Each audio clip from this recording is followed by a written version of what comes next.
All right, here we go. It's Okay. time to talk week number 8 in college football. And it's already started. I mean, somebody forgot to tell us that all of a sudden Conference USA was like Tuesday night and Wednesday night football in 2024. We used to always think that in 2023, they stole the Max Thunder of weekday football games. I guess they figured if you can't beat them, you got to join them, Greg. Yeah. They kind of want to go where there's a little less of a crowd, I guess, per se. But whatever exposure they get, I guess, is good for the Conference USA. But it all keeps football in front of us 7 days a week from now until the end of the regular season. Absolutely. I'm definitely not complaining. And plus, the Conference USA is clearly the worst conference in college football anyway. Liberty looks awfully strong. I doubt any of those teams are going to beat Liberty this year. So, I doubt it as well. In fact, the Sun Belt has surpassed the Conference USA with all the shuffling going on. Sun Belt's feeling pretty good about themselves these days. yeah, and their schedule, they don't play anybody. I just hope that when it's all said and done, that they will be matched up against a quality team because they haven't lost yet, and I don't even know if they will lose. Now maybe they get upset, but I don't know what This is the other thing that we really despise regarding the bowl situation is they have these stupid tie-ins. Somebody better not say anything about Conference USA tie-in if Liberty is undefeated. They better get an opportunity to go play a good team. I don't want to see them playing the third team from the I don't know from the AAC or something. Well, you'd want to see them in that group of five New Year's Day bowl game is what you'd want to see. Hopefully, yeah, that Yeah, would be yeah, nice. yeah. That'd be nice because if they're undefeated, I don't think it would be an argument. They have to be the team. Yeah, and then next year with the playoffs expanding, you've got to find a way. A team like that has to be in the. There has to be a setup that says if one of those group of 5 teams goes undefeated or whatever, they must be in the playoff. Have to. So because that's what it's all about. We're Well, trying to get this absolutely. playoff thing going, so there's excitement where you've got underdogs like the basketball tournament, and anything can happen kind of deal. If there was this year and Liberty went undefeated, even though of course they're probably not going to win, but wouldn't we all want to see like Liberty like first round at Penn State, something like that? That'd be exciting, right? Well, it would be exciting probably for the first half, but put them up against, I would say, like a second or third place team out of a conference, where they maybe be a 8, 9, 10 point dog, and give them a semi chance to win the football game. I'd be more glued into something like that. Well, yeah, and that'll be this year. Next year, if they get them into the playoffs, and they'll have to play a good team, so they'll be forced into playing one of the top Yeah, teams. there's only 11 other teams, so they're Yeah, all going to be good, right? yeah, and then 2 of them I think get buys. So Right. yeah, so and again that's look, Jamie Chadwell. He's I don't know how much longer he's going to stay in Liberty. If he keeps this up, he goes from Coastal to Liberty, and he's the hottest. He's hot. Him and Willie Fritz might be the 2 hottest Group of 5 coaches going right now. Well, So you got to give them their credit, their due. He's proven his worth. Like I said, Chadwell has it his last 2 stops. Willie Fritz has always been a good coach, at least from a handicapping perspective. He's always in the football game, and I really love him as an underdog. And I'll continue to keep cashing tickets with him as long as they keep yeah, giving him points. as long and unfortunately though Tulane, they're, they've now become a dominant Yes, AAC they are. team. They don't get points very often. No, So anyway, okay, so it's Thursday as we're recording this, and this will be available by probably before some of the games tonight. Matter of fact, there is one game we'll talk about a little bit later on that's very important in the Sun Belt, the James Madison Marshall game. So that is on Thursday night. But as always, what we're going to do is we're going to take a look around at every conference. We're going to take a look at the latest futures and the Heisman. Some bargains there, even though everybody believes Penix already won the trophy, which is ridiculous. There's yep, still a long way to absolutely. go. What was that, Mark? I say absolutely. What happens Yeah. when he loses a game? All of a sudden, he's out of favor. Yeah. And there'll be another flavor of the day coming up. So, but he is the favorite right now, and probably deservedly so. Yeah, I'm going to post up the. Now these are my futures bargains. We'll start with that, and then we'll take a look at the DraftKings. Um, here are the actual futures with Michigan now, which as a Michigan fan, I don't even think that this is right. Michigan should not be ahead of Georgia. I just don't understand why this happens. It happens way too much with these teams. They're and I don't care. These are not the rankings, so I don't need to hear about, well, every year is different from the committee. This is Vegas. They don't have any of that stuff. There's no way Michigan should be the favorite over Georgia. They just shouldn't. No, they Until won't, and they won't be. I can guarantee you that. yeah. Not as long as they're both undefeated. Yeah. So right now they're pretty even. Michigan just a slight favorite, but at every sports book it could be a little bit different. You see Ohio State, Washington there, Florida State there, and then Penn State and Ohio State. One of them will lose, so we'll see how much one of them drops. Penn State will probably drop, of course, bigger than Ohio State. Oklahoma's still sitting there. Alabama still sitting there, pretty nice, even though they've got a loss. Now, as far as the bargains, so FSU still, I mean, that they've pretty much been at this spot for a little bit now, sitting there at 8-1. And I think overall, just taking a look, since we've had them here, I think we started with Florida State. Taking a look at we started on this. Move this down here. We started this on, let's see, the 5th, the 28th. Actually, we started on the 28th, and that's when they were 8-1. So they've been 8-1 for now 4 straight weeks. They have not moved from 8-1, and they got a tough game actually coming up that we'll talk about in a little bit on Saturday night. Washington is now down to 8-1. They were 15-1. Actually 12-1 last week, 15-1 a couple of weeks ago, 18-1 before that. So they just keep falling. 28-1 back in September 21st. 35-1 on September the 14th, and that was the very first time that we had him on this list. So hopefully you got him when we mentioned him at 35-1. They're now down to 8-1 after that big win over Oregon, and then Oregon now drops to 28-1 mark. But as we were saying with LSU, even though now they're 150-1, and Ole Miss is 200-1, and Utah 200-1, I'm mentioning these teams because they have a loss and they've moved down. But I still believe that some of these teams, that's why they're still on the list. I still believe that these teams, you don't throw them away, and that includes LSU.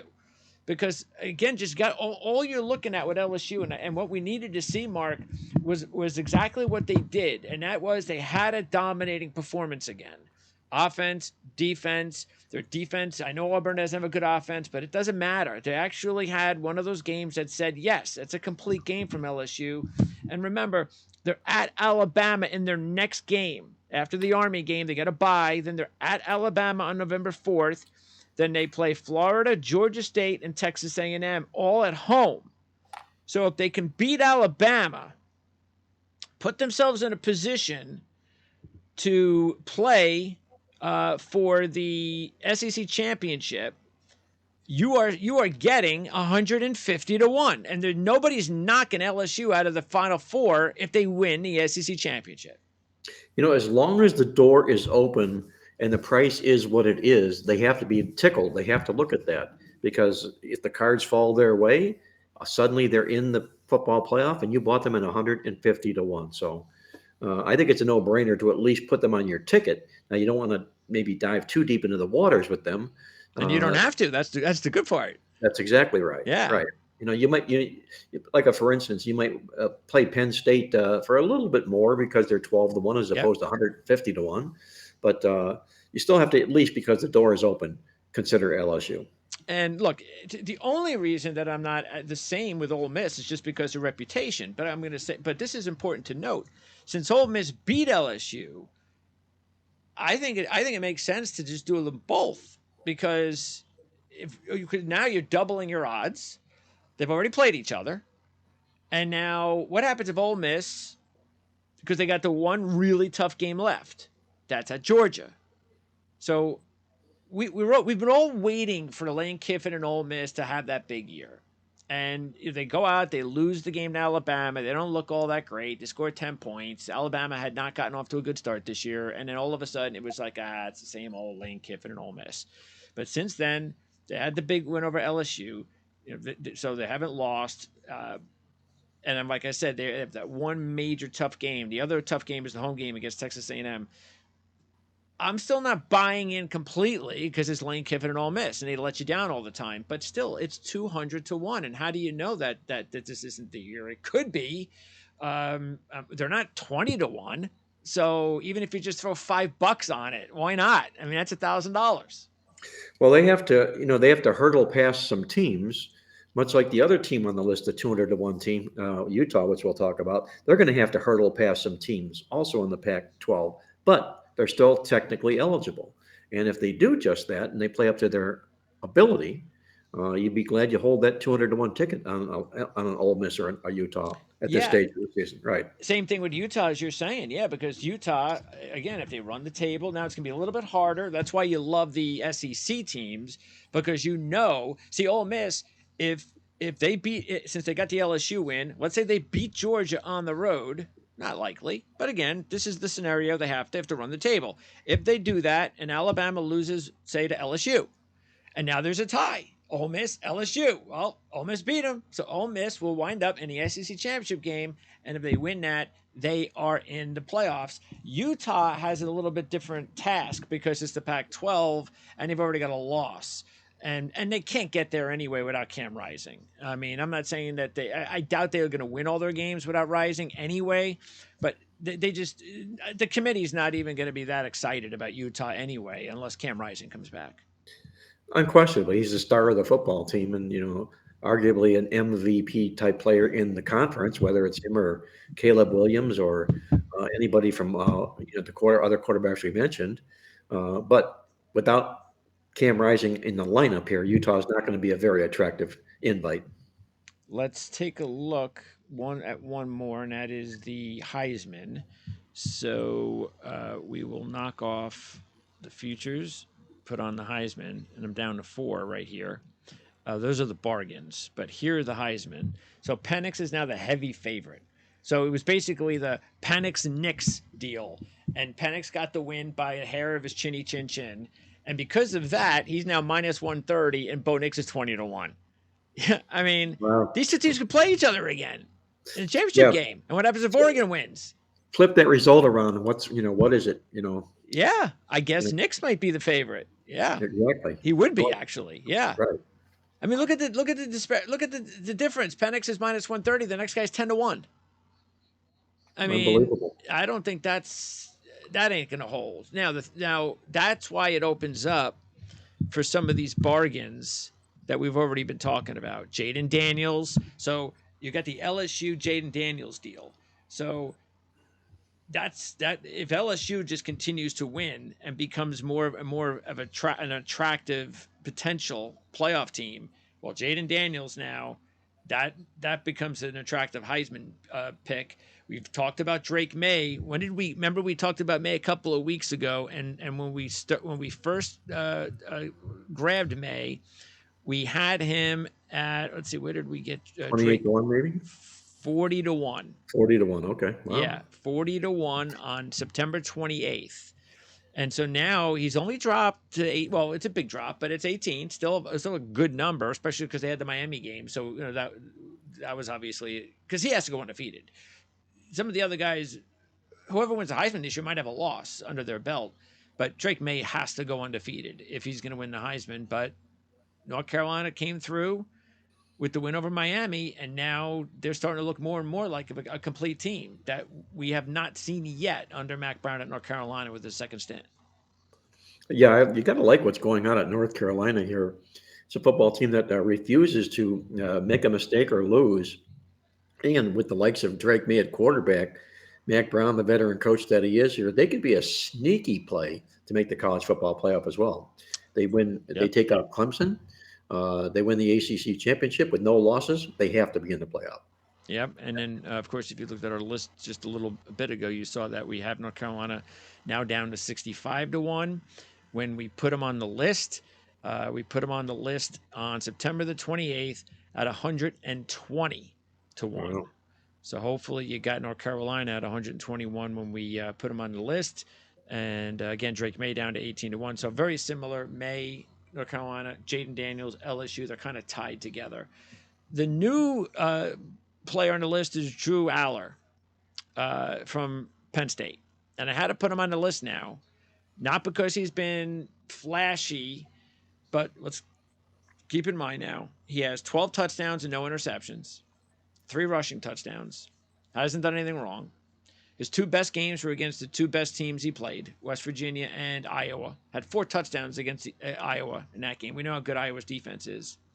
And now he has his game against Ohio State on Saturday. And if Penn State wins the game, and Aller has a lot to do with it, and let's say he has a big moment and they win the game, you are going to thank me for alerting you of the fact that he's 50 to 1 to win the Heisman. And you'll thank me for telling you it's pronounced Alar, not Alar, Al. yeah, I know. It goes all over. I know. It's a matter of fact. I just had Dustin Hockensmith on. I did the interview about it a couple hours ago from PennLive.com, and we went over Uh-huh. the game, and and he says, yeah, he goes, even when we talked about it in the beginning of the season, he goes, yeah, it's pronounced Alar, but you know, people say Aller, and even the coach screwed up his name. So it's like, whatever the case may be, if he has a big game on Saturday, I don't think we're going to confuse his last name pronunciation anymore. Well, I know is he's from Medina, Ohio, which is about 30 miles south of Cleveland, where I'm from. That's a pretty good school there for sports. And he was the number one player of the year, obviously in the state of Ohio, and he was bypassed by Ohio State when it came to recruiting. Wow. So he's going to go into Columbus with a little bit of a chip on his shoulder this week, but we'll talk a little bit about that more when we do the game. Very interesting. Okay, so there you go. That's the update on the futures. Let's now talk about the games coming up. And we're going to start, first of all, with the SEC, of course, as usual. And the biggest game of all coming up on Saturday in the SEC is going to be Tennessee and Alabama. And it's Alabama so far done a nice job after getting off to a slow start. Uh, Last week was a little hairy in a way where it sort of reverted back to early season Alabama.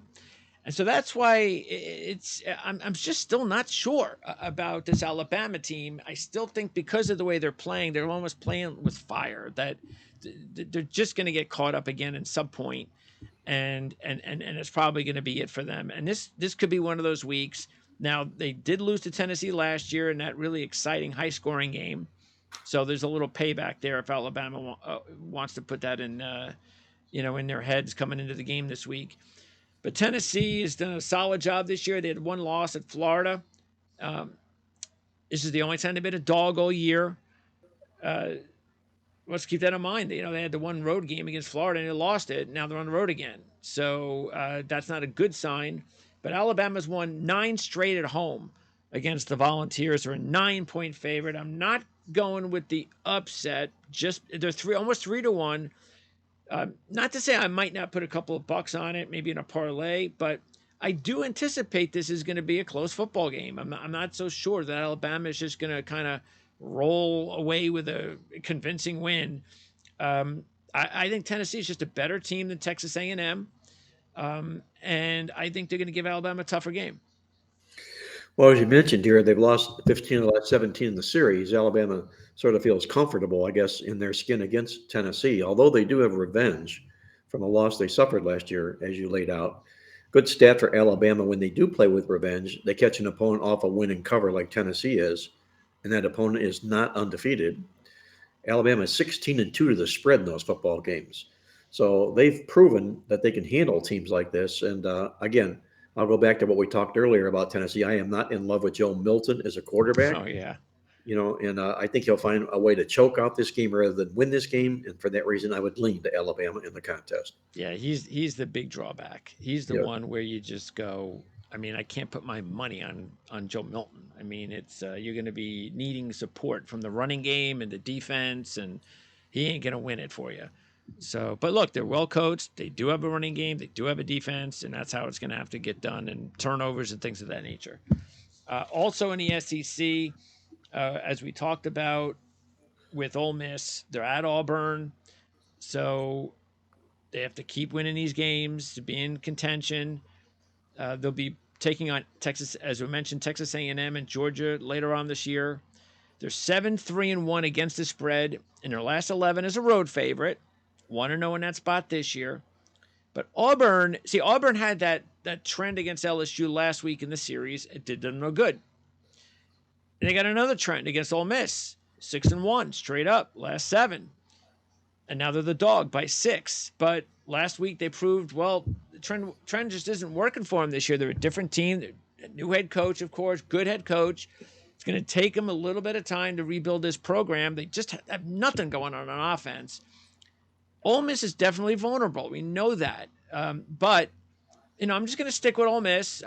I'm just going to, there's 6 points. It's not a big number.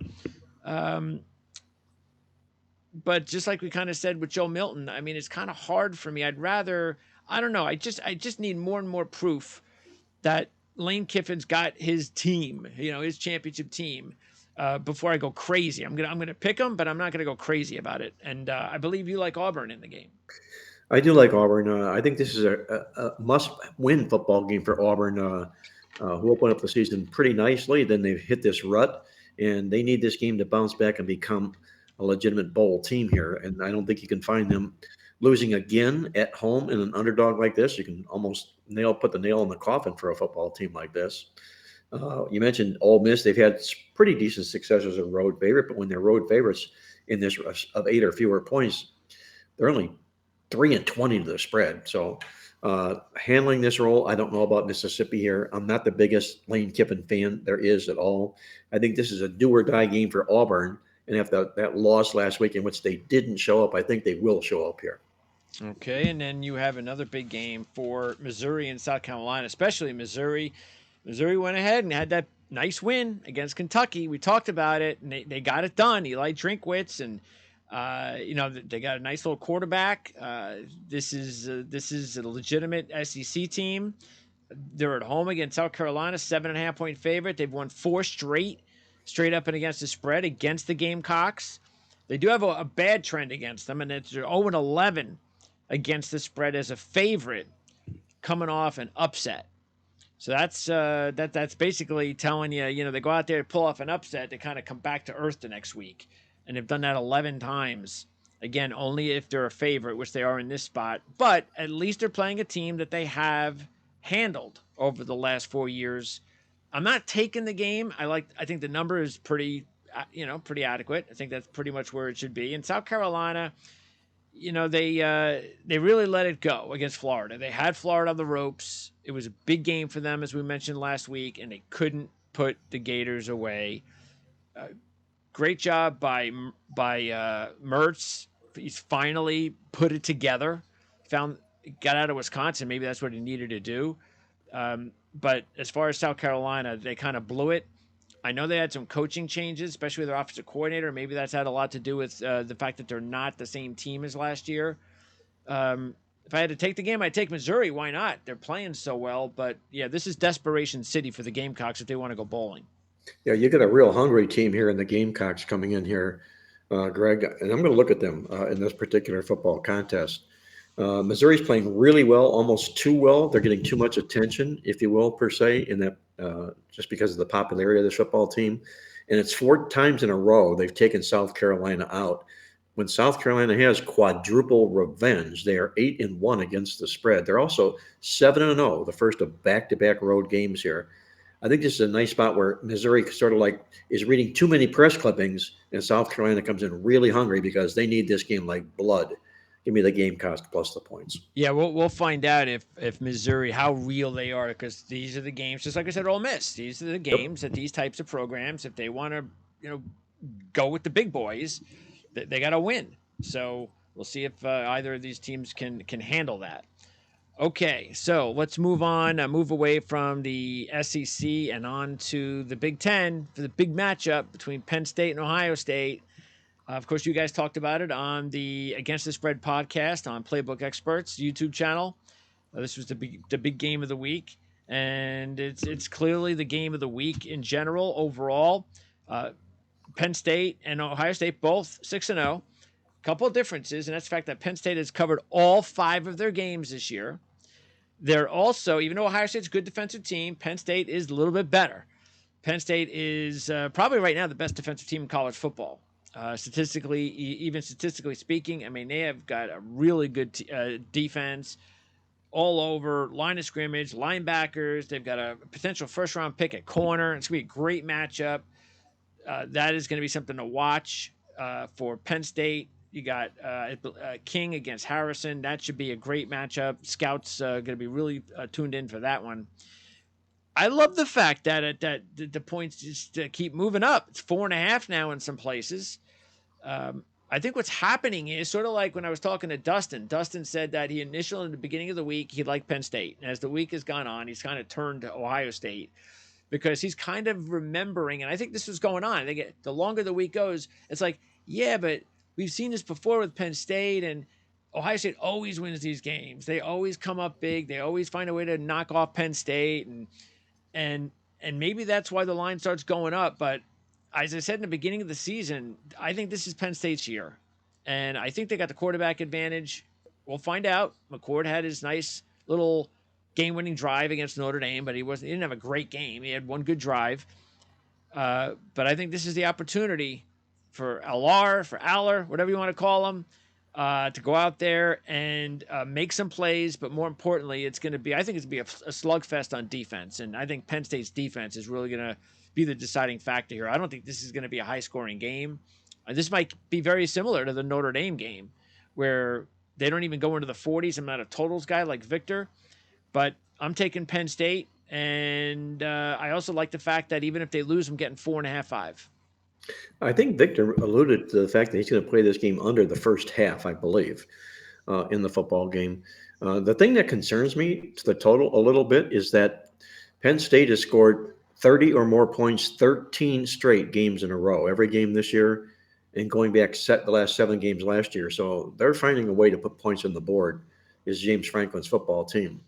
Uh, Now, I like Penn State in the game. I like the revenge aspect. That was a home loss they had last year to Ohio State. They out-yarded the Buckeyes in that contest.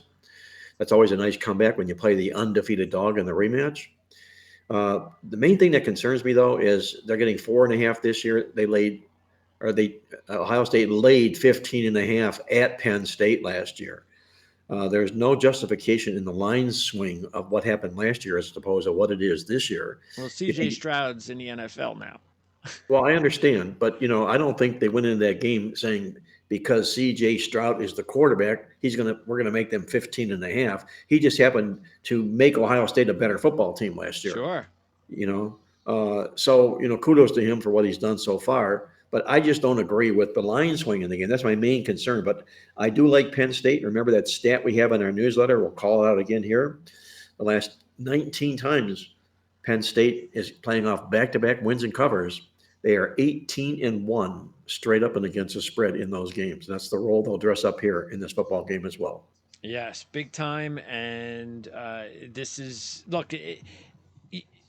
You might look at it and go, well, Penn State's at Ohio State, so maybe Ohio State wins the home game, and then Penn State beats Michigan when Penn State's at home against Michigan, and then Ohio State goes to Michigan and Michigan beats Ohio State. All of that could happen. It's possible. But if it does, boy, is that going to make things interesting to find out which team is going to represent the division for the Big Ten championship. If you have a 3-1 loss team, I guess they go with rankings. Who's ever ranked highest? I mean, I don't know what else you're going to do, but I just think it's going to be. You would think it's going to be hard for one of these 3 teams to win out, to beat each team. Ohio State wins 2, Penn State wins 2, or Michigan wins 2. So if they do, then they're going to be a dangerous team for sure in the playoffs. But the good thing is if you lose this game, that is at least telling you that it's not over. You still have a chance because you're still going to basically, again, Ohio State be able to beat Michigan. And if if Michigan beats Penn State, so but if you win, you're in the driver's seat. So that's how big this game is. Also remember this, that Ryan Day doesn't lose at home very often. He's played 30 home games with the Buckeyes, and he's won 28 of those games. So to take him down, I think would be a bit of a monumental task. But this Penn State football team might be up to it. All right. Also in the Big Ten, you got the Iowa Minnesota game. Now this, I'm kind of surprised about the line. Now we've talked all season. Everybody knows how bad Iowa's offense is. That's no surprise. But still, I kind of don't understand the line. The only thing Minnesota, in my mind, has going for them is PJ Fleck. He's covered all six on the road against the opposition of a winning percentage of 800 or more, coming off a win of 7 or more points. That is just not enough for me to say, all right, yeah, I'm going to go with Minnesota because Iowa, matter of fact, in rivalry trophy games, and you can get that if you were lucky enough to purchase this playbook guide. If you look at it in rivalry trophy games, Iowa coming right now is 26-7 straight up in their last 33, and they've already beaten two rivalry trophy teams this year, Iowa State and Wisconsin. Minnesota's another trophy game. So the other thing, Iowa has won 8 straight against Minnesota, and they're 6-1-1 against the spread. So it's not like they're playing a team that just has their number, and every time they play them, it's down to the wire, and Iowa has problems. I don't understand this line. I don't get it. Do you? Well, I get it from the standpoint that when you look at the Iowa offense, we put this in the playbook newsletter. You can compare it to a dead body in the trunk of a car, the corpse. It's been there for 2 months and it really stinks. It's rotten. Sure. It's absolutely rotten. Yeah. Worst in the FBS. I'm talking about worst in the FBS. Worse than Absolutely. UMass. Worse than Florida International. Come Yes. on, man. And I this team know. is 6-1, ranked in the top 25 in the country. And that's the reason here. Everybody looks inside the stats and sees that from Iowa, and they're not going to continue to keep getting away with it unless they can somehow carve an offensive effort out of this football team here. Minnesota is going to be one of these type of football teams that the season is going to be over. They're going to win their 7 or 8 games. They're going to be in a mid-run bowl game, as they were expected to do. So that makes them, I think, potentially an upset possibility in this football game until Iowa proves they can muster an offense, find the end zone with a little bit of regularity. Oh I'm yeah. going to fade them with a team like Minnesota. Yeah, that ain't happening. So at least not this year. Uh, Michigan, of course, at Michigan State. So that rivalry game is a Saturday night game. Michigan State still reeling with their interim coach. Let's remember they upset Michigan in 2020 on the road as a 21-point dog. So they're a 24-point dog here. Michigan State has won 2 of the last 3 against Michigan, 2-0-1 against the spread in the last 3. Wisconsin's at Illinois, and I bring that one up just because of the fact that they're going to be going to their backup quarterback, who really didn't look all that good last week against Iowa, but that was Iowa. I mean, Iowa's got one of the better defenses, but Wisconsin's a 2.5-point favorite at Illinois. Illinois upset Wisconsin last year, big. And Rutgers at Indiana, I just want to bring that up because if Rutgers wins, they are bowl eligible, and Greg Good for them. Schiano Good for will them. will get them into a bowl for the first time on his, because we don't count the Wake Forest Bowl a couple of years ago, the COVID Bowl, because that year that was they threw Rutgers a bone because of their APR score, because there weren't enough teams qualified for a bowl with wins. You're exactly right. Yeah, Yeah, so, they backed into a bowl game is yeah, what they did. that didn't count. Let So me say this about the Michigan State Michigan game here.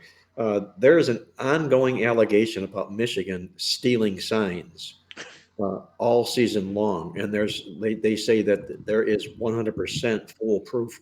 Uh, they can factuate this. So the ugliness of that, another New England, if you will, scenario of stealing signs from other teams is about to be coming out here. Now, whether that hits the fan this weekend, it's something I picked up on Twitter, and it was a pretty good source that reported it. I think that can only be distracting. And you've also got the distraction to Michigan State, and it's said to be that Urban Meyer is going to sign as the head coach there. So I don't know what that means to Michigan State. Maybe they're pumped up about it, maybe they're not. But all I do know is this is a fierce rivalry, and Michigan State has won 10 of the last 15 games in this series, and they've only lost the spread 2 times in those last 15 games. So I'm going to be taking the points with Michigan State here. Yeah, Urban Meyer to Michigan State. Yep. All right. Well, I mean, he does belong back in college, that's for sure. So, yeah, I mean, that's he'll get that team, he'll get that program turned around, that's for sure. All right, ACC. So we have a couple really big games going on in the ACC. North Carolina, by the way, after that win over Miami, they've got the home game against Virginia this week. But you got two big ones: Duke at Florida State, Clemson at Miami. First of all, the Clemson Miami game, Miami has got to stop the bleeding, and I kind of think they will because I'm still looking at them as a better team. That stupid thing happened to them, and then they played a team that again I said last week I just think they were North Carolina State. North Carolina's a better team, so I don't. You lost to a better team. Now just turn back around and win a game. And I think Clemson is. It's not like Clemson is old Clemson. We know that. So Clemson's vulnerable in this spot. They've beaten Miami four straight up and against the spread since 2015 by 148 points. So they haven't only beat Miami; they destroyed them. They destroyed them last year, 40-10. But it's a different time, and I just think that after a couple of losses, I kind of think it's time because if they don't, this is a bad deal. If they lose this game, it just washes away everything that they had built, all that momentum. I think they can get it back if they just get this win on Saturday night. Well, I'm a little bit concerned about Miami here, Greg, and I'm down here, and I kind of thought they would play better than they did last week. And the fact of the matter is, they lost that game a lot worse than the scoreboard indicated. And what they did was they put up a lot of garbage yards and points in the fourth quarter when the game was all but decided. So it kind of pads the stats and makes them look not that bad. You got Clemson coming in here. Dabo Swinney wants this game worse than any game this football season here. At this stage of the season, he needs every win he can get. He needs to get into the ACC championship game. If he doesn't, he's going to catch all sorts of flack for what has not transpired the last 2, and this will be 3 years. He's beginning to lose the edge in recruiting, and it's beginning to show with the football team. Now, you mentioned Miami's got revenge here, but the last 5 times that they've been at home with conference revenge, they've lost the money all 5 football games. And as you know, I'm not a big Mario Cristobal fan at all. You take a look at him in conference games with Miami. He's not won a game at home. He's 0-5 straight up and against the spread since he's been at Miami. So the fans at Miami are getting mighty angry, a little bit surly here that way. But until he proves he can do it, I'm going to keep fading Miami, particularly on Saturday in this game. Yeah, the big game for Clemson is really going to be that as long as they keep winning, will be that game at home against North Carolina towards the end of the season, because right now it's looking like North Carolina and Florida State are the two best teams, but that's just right now. But it doesn't mean anything if he doesn't win this game. That's it. They gotta Yep, keep it going, exactly. and we'll see if they can do that. Because if they lose on Saturday night, then I think it's gonna be hard for North Carolina and Florida State not to play in the championship game, unless Duke comes through, which is possible. I'm not even talking about the line. I'm talking about an outright victory on Saturday night against Florida State. They're getting 440 on the money line, almost 15 on the spread. Now, I would I don't think it's going to drop much, which tells me that I just think this line is bloated, meaning if Riley Leonard plays. We're hearing it's possible he could play. Maybe that's just smoke and mirrors, but again, I don't think it would move much at this point. It's Duke. We're not talking about Ohio State, getting 14 and a starting quarterback comes in. Um, that's the thing, though, that of course that would make me normally be like, I got to go with this backup quarterback, and he's on the road for the first time, and that's asking a lot. But Duke is really right now the strength of their team is their defense, and that's what's going to dictate this game anyway. Now, of course, they'll get a much better chance if Riley Leonard's behind center. I completely get that, but that's why you roll the dice with four. You get that's why you're getting plus 450 on the money line, and I think a team like Duke is worth the investment on 450 on the money line. They have proven it week in and week out. Liked them a lot last week. I'm so glad to hear you back them on the show yesterday.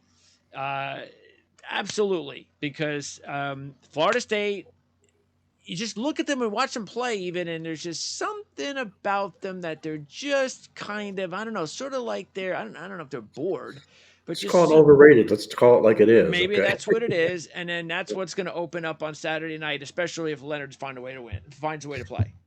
Well, he rolled his ankle and he's going to be questionable for the game. I believe he will play.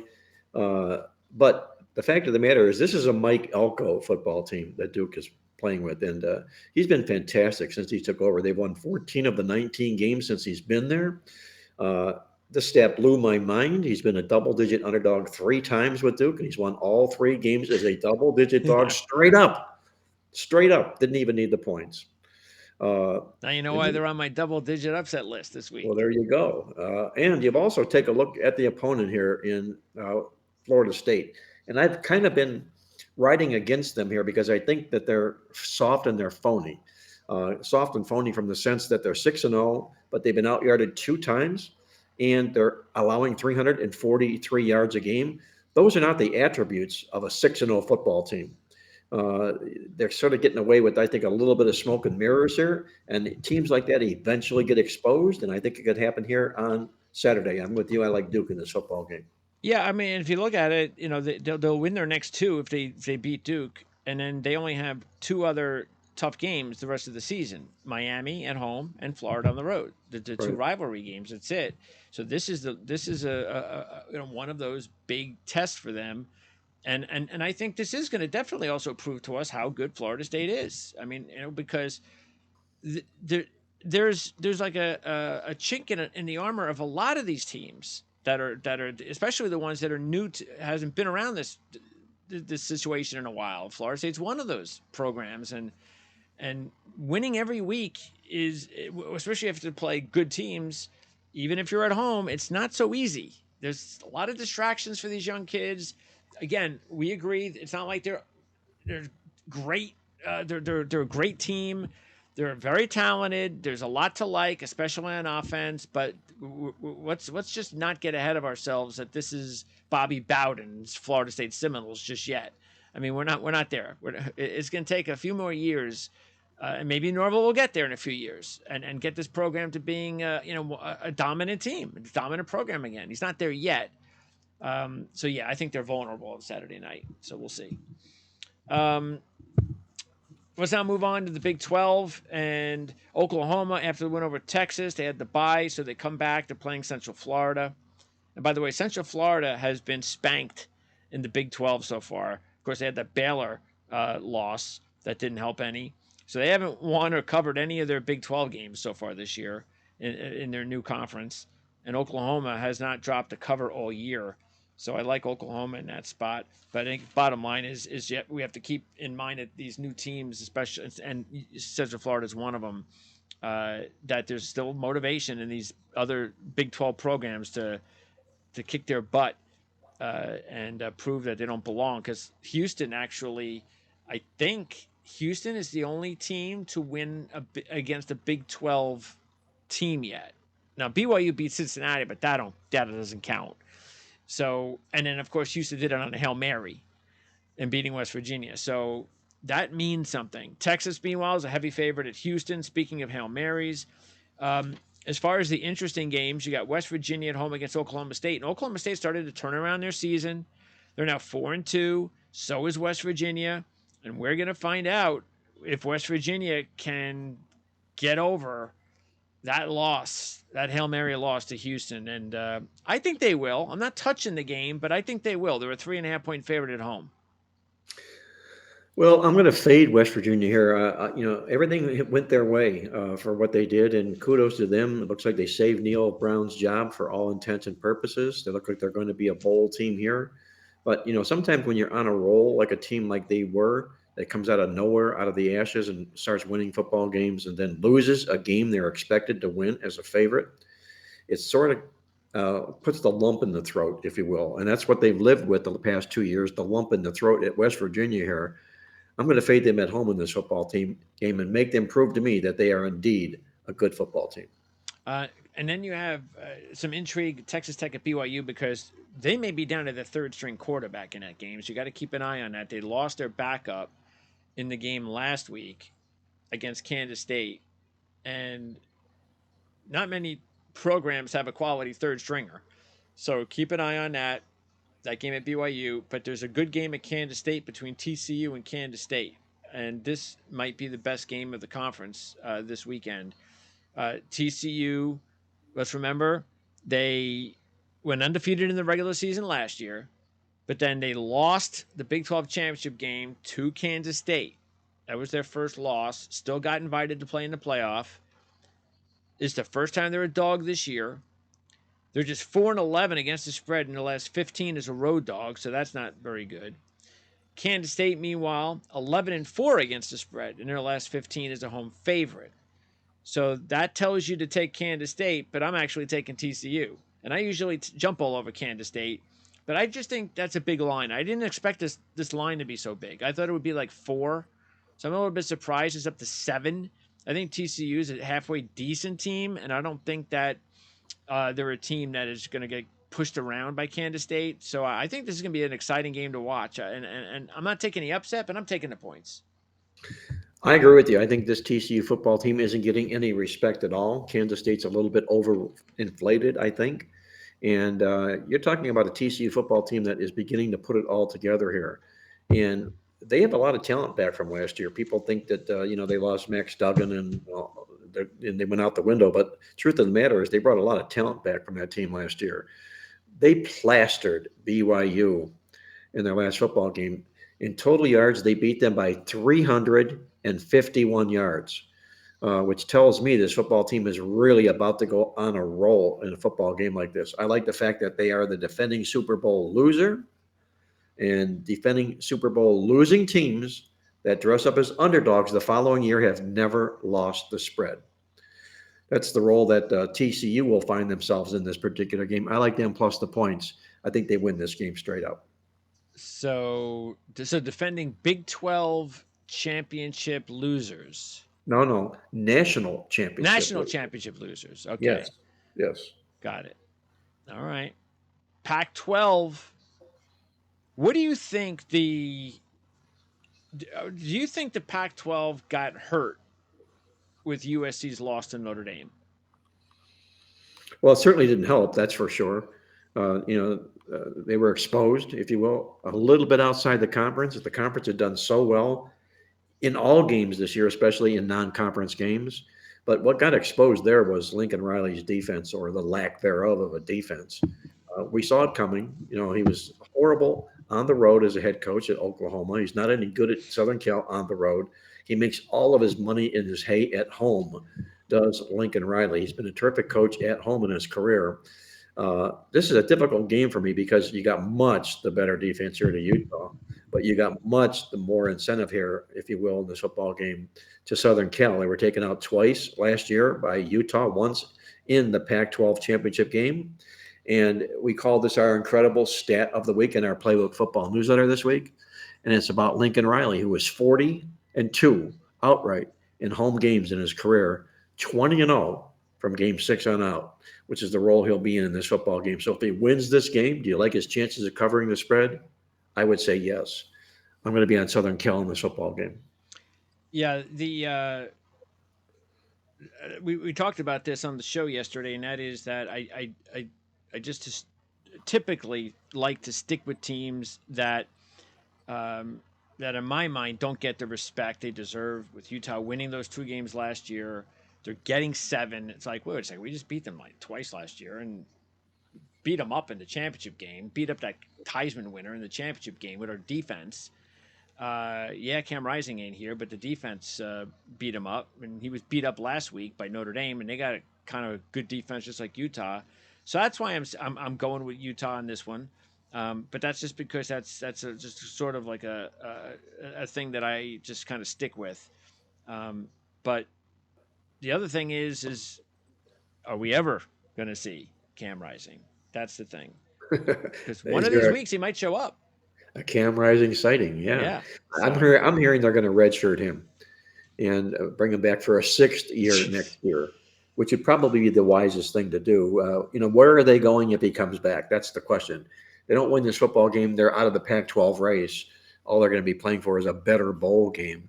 I think they've got a better chance next year with him healthy at quarterback to win what will be I don't know what conference they're going to be in. Where's Utah moving to? Big 12 maybe.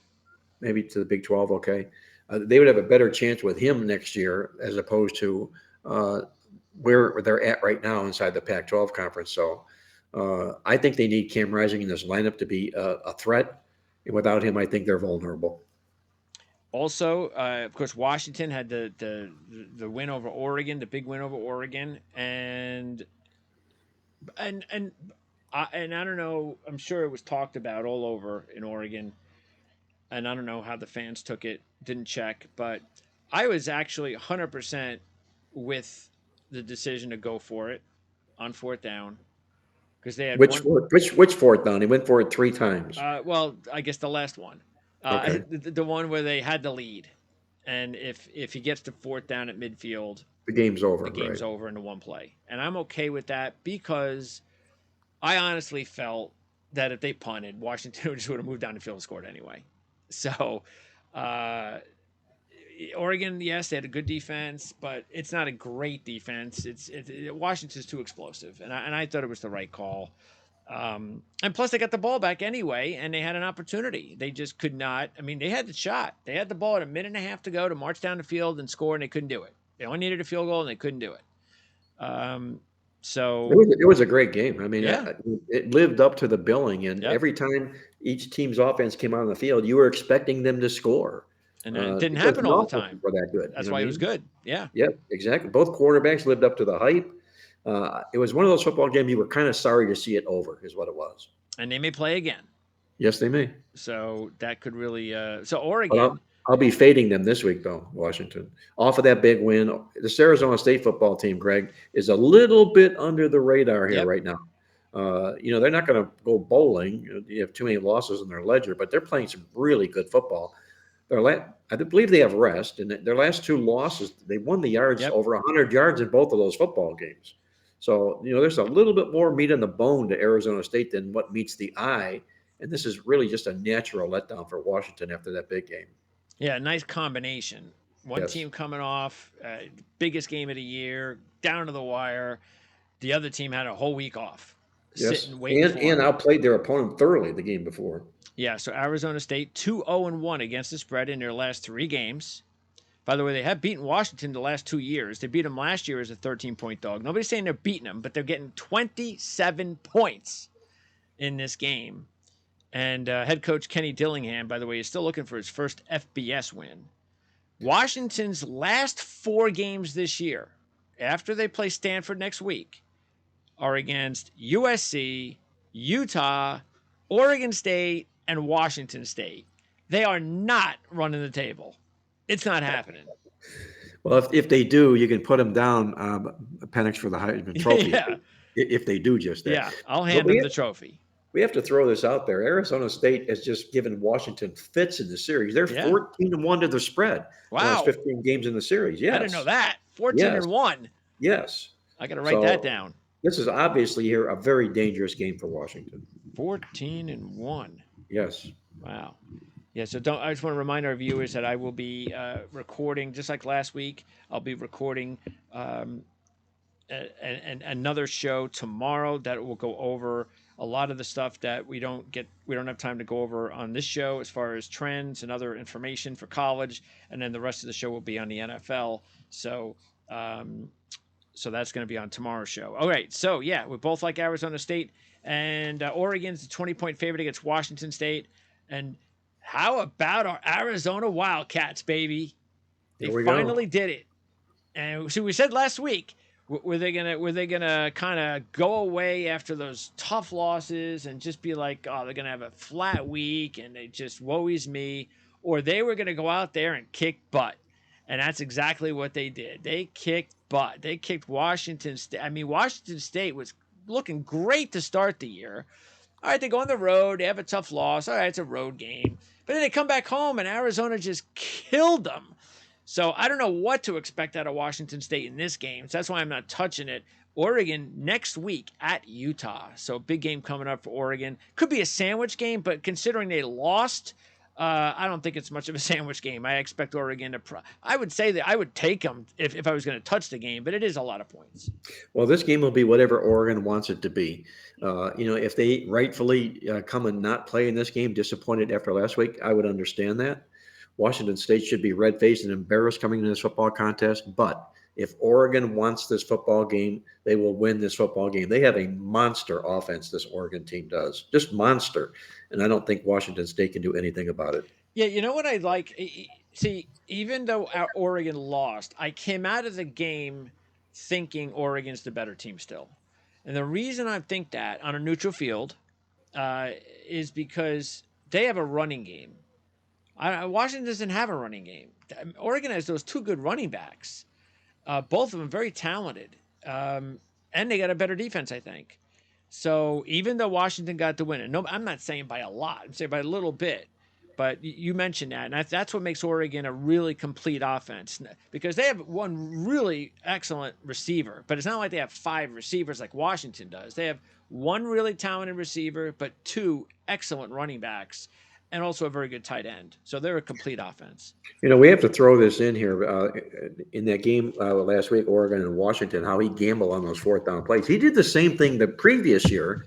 He had the football in the game, fourth down at his own 34-yard line with a $1.25 left to go, trying to setting up a game-winning field goal, and he went for it on fourth down from his own 34. He could have kicked the field goal and gotten out of there with the win, but he went for it and he failed, and hence he lost the football game.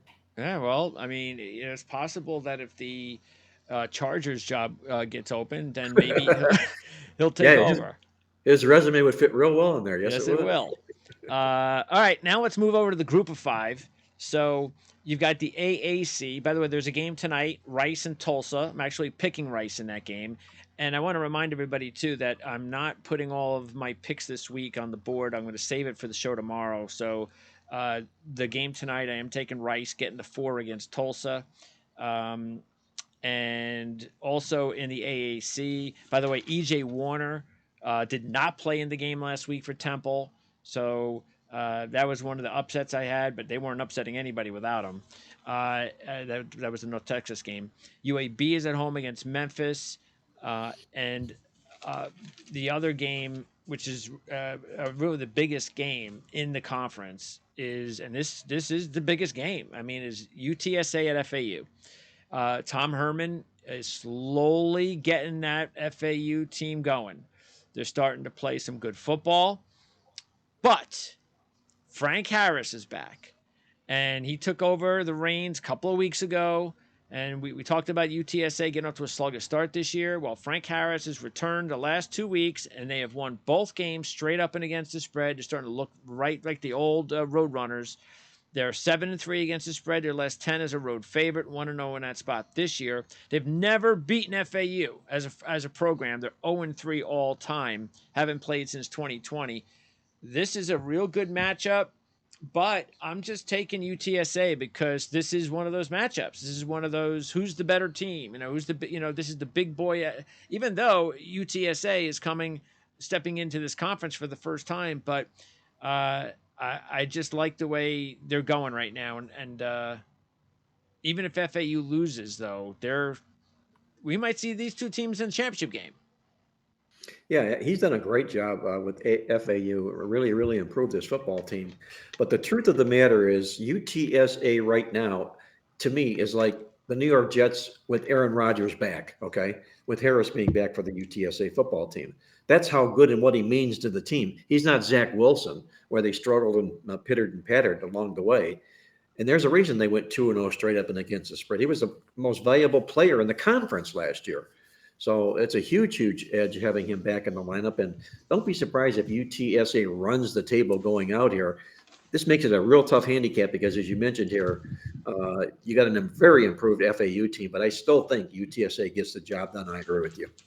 Yeah, schedule wise, the game that we're all going to look forward to is the final game of the regular season, which could end up. It's the only reason I don't like these matchups because it could end up we see these two teams play each other the week after, and that's Texas San Antonio at Tulane in the last game of the regular season, and then we might see them again the next week because they might be the two best teams in the They might be. conference. They Right. probably are right now, unless FAU wins on Saturday, and then all of a Right. sudden maybe we're seeing FAU against Tulane.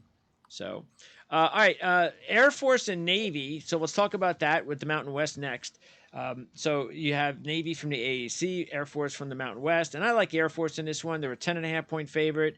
I'm not really too worried about the points, and even though Navy's won the last couple of games, they're not the old Navy. They're playing a little bit better, but they're not beating anybody special. Air Force is also from the Mountain West, and we know the Mountain West is a strong conference. Um, and Air Force just continues to play well. We both liked Wyoming last week, and Wyoming came through for us last week. It was a very close game. But yeah, I just think Air Force is just a much more talented team this year than Navy. And so I have no problem giving the 10. Well, Air Force is making a quarterback change in this game here because of an injury. So now you're starting a new quarterback in a football game here on the road in a huge rivalry. It's They like could be Utah. tested. It's like I'm Utah sorry. with the defense. They Well, got this great defense. yep, and they could Or rally almost around like him. Iowa. They got great defense, but the quarterback problem. He just does not have to turn the ball over. That's all doesn't have to do. But I'm going to throw this little caveat out there. It is a military game. You're talking double digits. And if you take a look at Navy in the series, they're 14-3 to the spread when they have triple revenge, which is what they have here. So I'm going to put that all together with the new quarterback and probably grab the points with Navy. All right, now we'll stick with the Mountain West, and there is just one team I want to talk about because they continue to win, and that's the Running Rebels at UNLV. Not only continuing to win, but they're winning and covering. So they are 5-0 against the spread this year, and I'm just going to keep taking them until they lose. So, and plus, Colorado State's the other Hail Mary team. So they're coming off the Hail Mary. Some people might look at it as well. They're going to be motivated, but I look at it the other way. They're going on the road, and I just think that they're playing a program right now. It's just humming. They've covered 8 straight off a double-digit ATS win, including the last 2 straight. So that trend is alive and well, and it's on a roll. Look, Colorado State looks like Norvell's going to do a really good job there. They've won 3 out of 4 since the overtime loss to Colorado. They're headed in the right direction. They get the Hail Mary and all that, but things are going to get tough for them. They got UNLV this week. They got Air Force next week, and they got Wyoming after that. So, and they only have 3 wins yet. So Colorado State's still going to have a lot of hard work to do if they're going to get bowl eligibility. But I just have to just keep running with these Rebels because they're just having a magical season. Well, it's all about Barry Odom, their new head coach, and what a great job that he's done with this football program here. They're averaging over 220 yards rushing per game this football season. So they're controlling the line of scrimmage, which is really putting them in position to win football games. You look at them at home this year, they beat the spread all 5 times where they've been lying by an average margin of 19 points a game. And you look at Barry Odom in his career when he plays 500 or less opponents, people that don't have a winning record. He's 16-7 straight up and 9-4 to the spread here. Those are all nice numbers that Barry Odom brings to the table here for UNLV. I don't want to step in front of the Rebels this week either. No. And by the way, their quarterback, I believe, is either a freshman or a second-year freshman. So you're going to have him around for a while. That's good for Nice. UNLV. Sun Belt, we mentioned at the top of the show, they've got a big game tonight. James Madison at Marshall, and look, I don't know how at this point, the way that they just hammered Georgia Southern last week. I don't know how you just don't just keep. I mean, they've convinced me. Period. That they are at this point the class of the Sun Belt, and uh, the spread's 3.5. They're playing Marshall, but let's keep in mind this Marshall team. Uh, it's not like they've had a lot of quality wins this year. I mean, they haven't really beaten anybody special. They started 4-0. They've lost two straight. They've lost three straight covers. They did beat James Madison, upset him last year. So James Madison may have some payback here.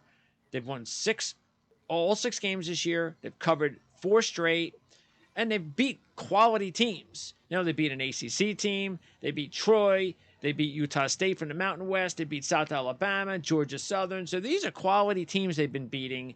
I have no problem just keep going with James Madison as long as you can. Well, this looks to me what I call an ABO game. Always beware of the obvious because James Madison is obviously a really good football team right now. But they're going to catch a Marshall football team that is going to really come with everything they've got in the contest here. They protect their home turf as well as anybody. When coming off back-to-back losses at home, they are 18-4 straight up in those football games. They've won 10 times in a row in that particular role. And they're really good, if you will, as a home dog, especially against undefeated opponents coming in this football game. 5-0-2 to the spread the last seven here. I like Marshall in this football game. Remember last year, James Madison got out to that great start last year. We were on them early for all the while because I thought they were an exceptional FCS team that entered the big time waters last year. But then they lost three in a row. Now they started out 6-0 here. Will that same scenario unfold in a game like this? If they lose tonight, remember that next week. But I Yeah. like Marshall plus the points. Yeah, I don't think so. I think they're better, but yeah, they could lose tonight, absolutely. But I think they're a better team than that. Let's see, starting. I mean, next week if they do lose, they'll be hosting Old Dominion, so it's not a bad. They get them at home. Old Dominion is not a pushover. Right. But by the way, Georgia State at Louisiana Lafayette. That's another key game in the conference. They've never beaten Lafayette. 0-7 all time, but 4-1-2 against the spread.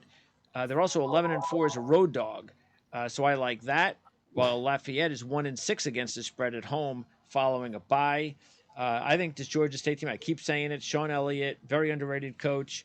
Like what's going on there, and they, who knows? I mean, they're gonna. This is a big game just for Georgia State because I mean they do have the divisions. I don't think they should have that, the Sun Belt, because the one division is so much better than the other. And Georgia State's in the James Madison division, so they have to keep winning these types of games, and I think they will. I like Georgia State to maybe get their first win all time against Lafayette. I agree with you. Lafayette was Lafayette under Billy Napier. Okay, Yep. it's not the same. He's not there, and I think things have changed. The times have changed in a situation like that. And we talked before about ULM being a really, really good double-digit underdog here. I agree with you. I would fade Lafayette in this game. Yeah, and by the way, that is another, as you mentioned, that is another one that I'm going to go with ULM as a double-digit dog in this conference. We'll get into that a little bit, and then wrapping up in the MAC, you got the big game. This is the biggest game of the year: Toledo and Miami, and I am taking Miami. Matter of fact, you got Chuck Martin in year 10. You have Candle in year 9. So you got these veteran coaches. Toledo's favorite by 2, and I think they're just favorite by 2 because of they were the favorite. They've been the top team the last few years. They were favored before the season began, and they haven't done anything wrong. They've won 6 straight, but I every year's different. And Miami, I think this is maybe the best team that Chuck Martin's ever had. They beat Cincinnati on the road. They've also won 6 straight. But here's the difference between both teams that have won 6 straight. Miami's covered 5 straight. Toledo 0-5 against the spread in their last 5, all as favorites, just like they are in this one. It's also their third straight road game in 3 weeks. Okay, that's a little unusual. They're 2-8 against the spread. Their last 10 as a road favorite. The home team in the series, 6-1 straight up and against the spread in the last 7. Now they haven't played since 2011, but that's just a little added icing on the cake. So I like Miami in this one.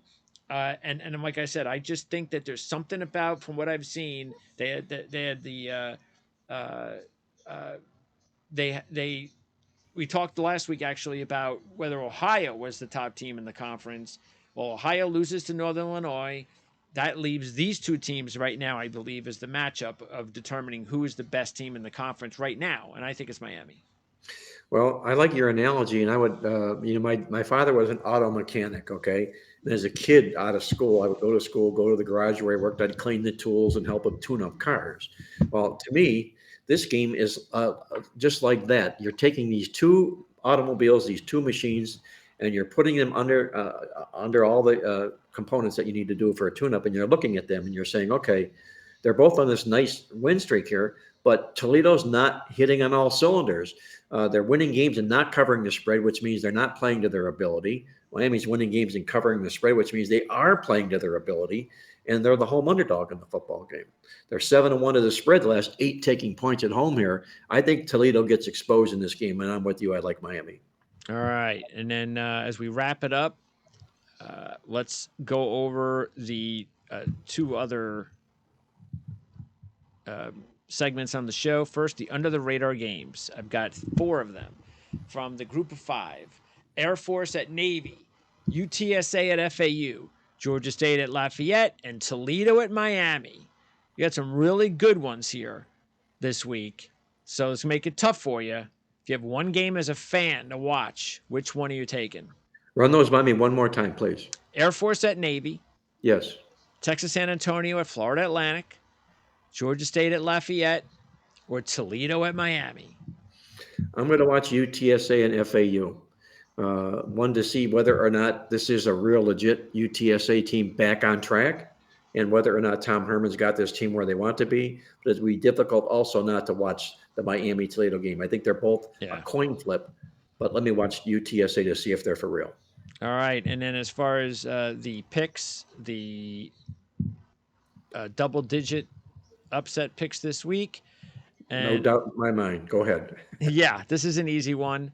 I'm 2 of them that are from the group of 5. ULM is over a 5-1 dog. They almost upset. Who was it last week? Who they almost beat last week? Texas State, right? There you go. Yeah, they were beating Texas State, and then they gave up a touchdown with like a minute left in the game. I mean, that's two times in the last 3 weeks that they lost as like an 18-point dog in the last seconds. And we've talked about Terry Bowden, how he has all these upsets. That's other teams playing down to his level is what it is. It's crazy. Yes, it is. Now the problem is that usually it's hard for them to do it back to back, and I get Right. that, but I just figure it's worth a shot because if I don't do it, I'm not gonna be able to forgive myself. So I'll go ahead, and I'm doing Western Michigan again. I had them last week; they didn't come through, but I'm going to do it again. Ohio State had the loss. Ohio had the loss, so maybe there's a little hangover there. But the big one, the obvious one, Duke over Florida State. Go Blue Devils. I think there's an upset in the making here, Greg. I got to play them on a money line. I like them also with the points, obviously, in the contest there. But all those Mike Elko numbers that we talked about earlier, and the fact that I believe Florida State is a bit of a fraud, I think you get exposed on Saturday, and we'll see if Duke doesn't walk away with the win. Mark, appreciate it as always. We'll talk again next week. We're starting to run out of weeks, unfortunately, but there's still a lot of football left. So we're going to savor every ounce of it. I just want to remind our viewers on the channel that, again, I'll be back tomorrow. We'll have another football show where basically I'm just going to come on. I'm going to talk about all of the trends that I didn't have time to go over on the show today. I'll also release the picks. We'll go over those, and we'll talk NFL football. And the most important thing, of course, in the NFL is I'll be taking all of the key trends, usually a trend or two out of the big games that I'm going to like and I'm going to go over. So just keep that in mind. That's on our show tomorrow. And Mark has his ATS podcast available on the Playbook Experts channel. You can check out the link in the description area. That'll head you right over to the channel, as well as the playbooksports.com website. So check that out. And a matter of fact, I'm going to be recording a tutorial with your boy Andy Good. in a few hours. Nice. The tutorial for anybody out there that it does get involved with those Las Vegas contests. This will show you how you can kind of check things out on the Las Vegas casino websites and where to go and what kind of information that you need to look for. So I'm kind of interested to see myself. I've never done that before. So And then of course, you guys will be back again next week for your show on Wednesday. Yeah, we will. Like you say, the season's off past the halfway point here, Greg. We're having a lot of fun, and I think it's going to be a great finish to the season here. I look forward to catching up with you next week. Appreciate it. Thanks to everybody for tuning in, and we'll see you again next week.